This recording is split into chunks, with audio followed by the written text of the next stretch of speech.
My father could have been a great comedian, but he didn't believe that that was possible for him. And so he made a conservative choice. Instead, he got a safe job as an accountant. And when I was 12 years old, he was let go from that safe job. And our family had to do whatever we could to survive.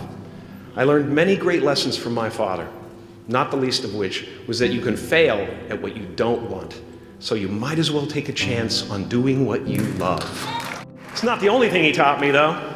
You know, I watched the effect of my father's love and humor and how it altered the world around me. And I thought, that's something to do. That's something worth my time. It wasn't long before I started acting up. You know, people would come over to the house and they'd be greeted by a 7-year-old throwing himself down a large flight of stairs. They would say, "What happened?" And I would say, "I don't know. Let's check the replay." I'd go back to the top of the stairs and come back down in slow motion.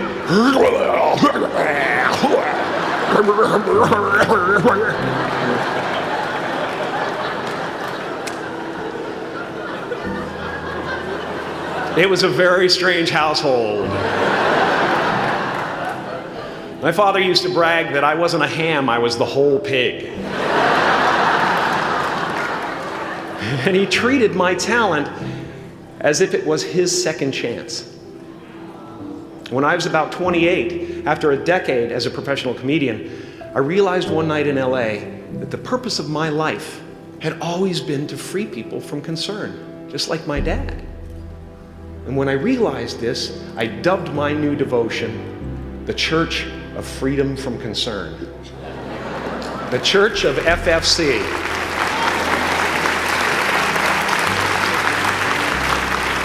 And I dedicated myself to that ministry. What's yours? How will you serve the world? What do they need that your talent can provide? That's all you have to figure out. As someone who's done what you're about to go and do, I can tell you from experience, the effect you have on others is the most valuable currency there is.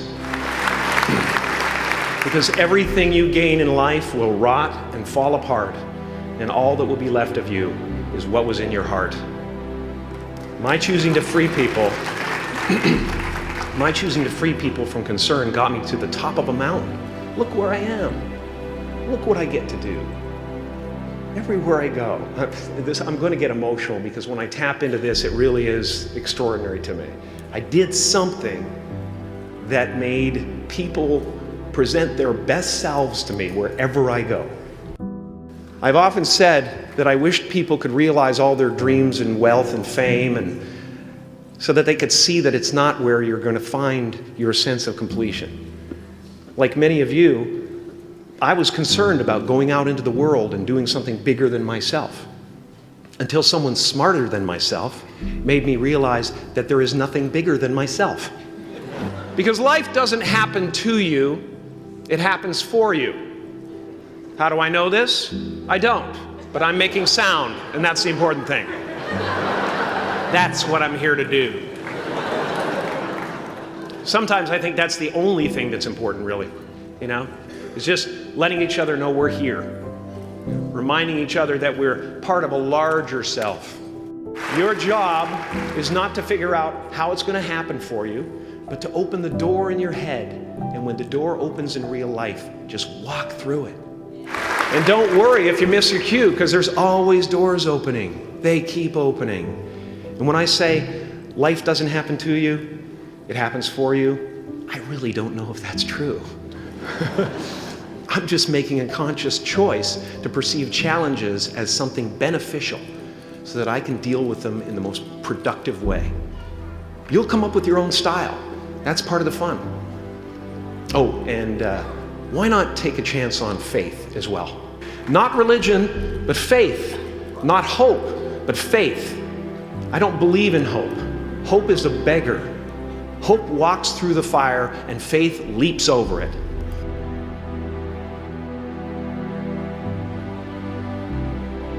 I used to believe that who I was ended at the edge of my skin. That I had been given this little vehicle called a body from which to experience creation. And though I couldn't have asked for a sportier model. It was, after all, a loaner and would have to be returned. Then I learned that everything outside the vehicle was part of me too. And now I drive a convertible.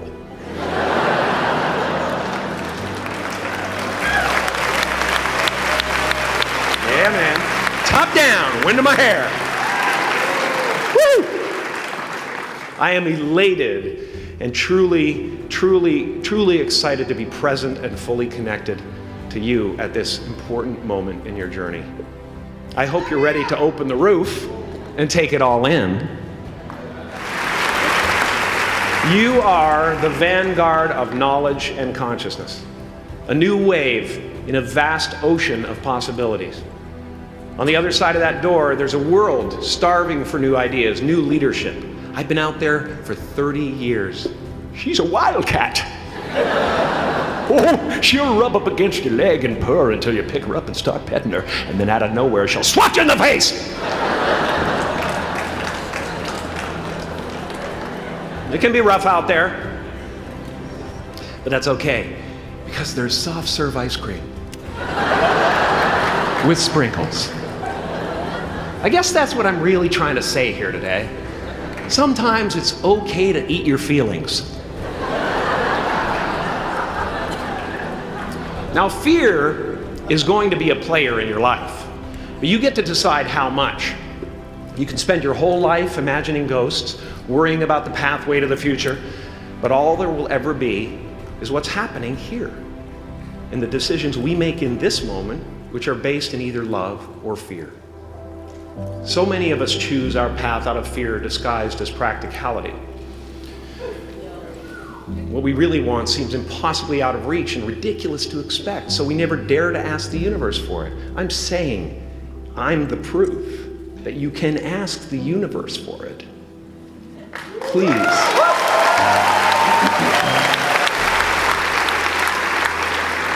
I am at the top of the mountain, and I was, and the only one I hadn't freed was myself, and that's when my search for identity deepened.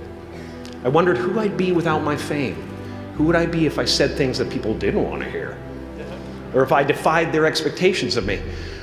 And that peace that we're after lies somewhere beyond personality, beyond the perception of others, beyond invention and disguise, even beyond effort itself.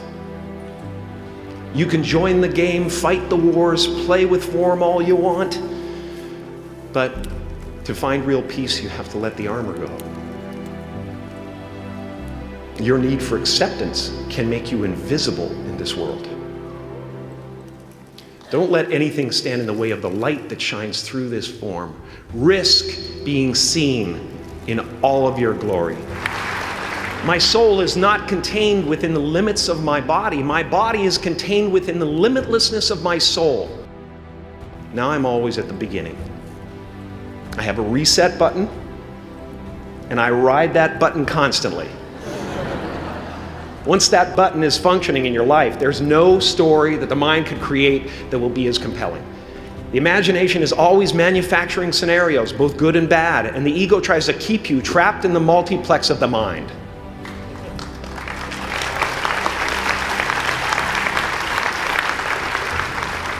Our eyes are not viewers, they are also projectors that are running a second story over the picture that we see in front of us all the time. Fear is writing that script, and the working title is, I'll Never Be Enough. I had a substitute teacher from Ireland in the second grade that told my class during morning prayer that when she wants something, anything at all, she prays for it and promises something in return, and she always gets what she wants. Well, I'm sitting at the back of the classroom, thinking, wow, my family can't afford a bike, So I went home and I prayed for one. And I promised I would recite the rosary every night in exchange. Broke that promise. But 2 weeks later, I got home from school to find a brand new Mustang bike with a banana seat and Easy Rider handlebars. Yeah. From fool to cool. My family informed me that I had won the bike in a raffle that a friend of mine had entered my name in without my knowledge whatsoever. So that type of thing has been happening to me ever since. As far as I can tell, it's just about letting the universe know what you want and working toward it while letting go of how it comes to pass. No matter what you gain, ego will not let you rest. It will tell you that you cannot stop until you've left an indelible mark on the earth, until you've achieved immortality. How tricky is this ego that it would tempt us with the promise of something we already possess? Relax and dream up a good life.